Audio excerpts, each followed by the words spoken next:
கர்த்தர் மகிமையுள்ளதாக இன்றைய வசனம் யோனா 3ஆம் அதிகாரம் 10ஆம் வசனம்.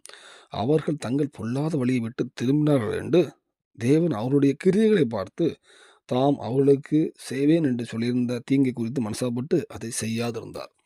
கர்த்தர் மகிமையுள்ளதாக இந்த வசனம் தெரியும். யோனா நினிவேக்கு நினிவே கர்த்தர் அழிக்க போறேன்னு சொல்லும்போது க யோனா சொல்றாரு. காஸ்பல் சொல்லும்போது ராஜா முதல் மிருகங்கள் வரை எல்லாரும் உபவாசம் இருக்கிறாங்க. உபவாசம் இருந்து அ கர்த்தர் கேட்க பார்க்குறாங்க. அப்போ வேதம் போட்டிருக்கு, கர்த்தர் தீங்க மனஸ்தாபப்பட்டார். அதுபோல மனஸ்தாபப்பட்டு தீங்கை அழிக்கல. அதில பார்த்தீங்கன்னா, இவங்க கர்த்தர் நோக்கி பார்த்து கூப்பிட்டாங்க. கர்த்தர கூப்பிட்டனால கர்த்தர் அவங்களுக்கு விடுதலை கொடுக்கல. அதில பார்த்தீங்கன்னா, இவங்களுடைய இவங்க கர்த்தர் நோக்கி கூப்பிடுறாங்க. ஆனா கூப்பிடும்போது என்ன பண்ணியிருக்காங்க, தங்கள் கிரியைகளை சரிப்படுத்திட்டாங்க. தங்கள் பொல்லாத கிரியைகளை விட்டுட்டு தேவன நோக்கி கூப்பிட்டாங்க. தேவன் அவங்கள பார்க்குறாரு. பார்க்கும்போது இவங்க இவ்வளோ கூப்பிடுறாங்களே, நம்ம இவங்களுக்கு இறங்கணும்னு கர்த்தர் செய்யல. அவங்க கூப்பிட்டாலும், அவங்க என்ன செஞ்சாங்கன்னு வேதம் போட்டிருக்குன்னா, அவர்கள் தங்கள் பொல்லாத வழிய விட்டு திரும்பினார்கள் என்று தேவன் அவருடைய கிரியைகளை பார்த்து, அவங்க பொல்லாத வழிய விட்டு திரும்பிட்டாங்க அப்படின்னு தேவன் அவங்களுடைய கிரியைகள பார்க்குறார். பார்த்து அவங்களுக்கு செய்வேன் தீங்குறது மனசாப்பட்டு தீங்க மாட்டுகிறார். இந்த வேளையிலுமே நம்ம வாழ்க்கையிலுமே நம்ம எப்படி நம்ம இருக்கோம்னு தெரியாது. நம்ம வாழ்க்கையில நமக்கும் கர்த்தருக்கு மாத்திரம் தெரியும்.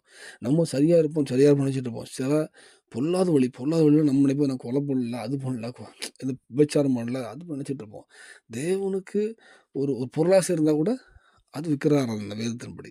ஏதோ ஒண்ணு ஒருத்தருக்கு நம்ம ஏதோ ஒரு காரியம் நம்மளோட பொருளாத கிரியை நம்மள்ட்ட இருக்குமானால், அத விட்டுட்டு ஜெபிக்கும்போது தான் அது ஜெபம் ஏற்றுக்கொள்ளப்படும்.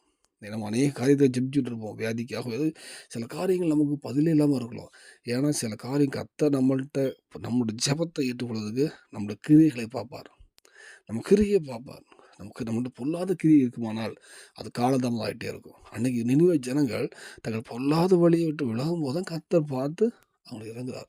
இந்த வேளையில நம்ம வாழ்க்கைய நம்ம நிதானிச்சு பார்ப்போம். வேதத்தின்படி நம்ம நிதானிச்சு பார்க்கும்போது, எதெல்லாம் நம்ம பொல்லாத வழியா தெரியுது உங்களுக்கு, அத விட்டுட்டு பரிசுத்தமா கர்த்தருடைய பலத்தினால் பரிசுத்தாவின் துணையோடு நீ வாழும்போது, நீங்க ஜெபிக்கிற சிறிய ஜெபத்துக்கும் பெரிய எல்லா ஜெபத்தையும் தேவன் கேட்பார். உங்களுக்கு ஜெயத்துக்கு பதில் கொடுப்பார். இந்த பூமி சாட்சியுள்ள வாழ்க்கை தருவார். பரலோகத்துக்கும் ஆயத்தப்படுத்துவார். அர்ப்பணிப்போம். தேவன் தான் கிருபை செய்வாராக. ஆமென்.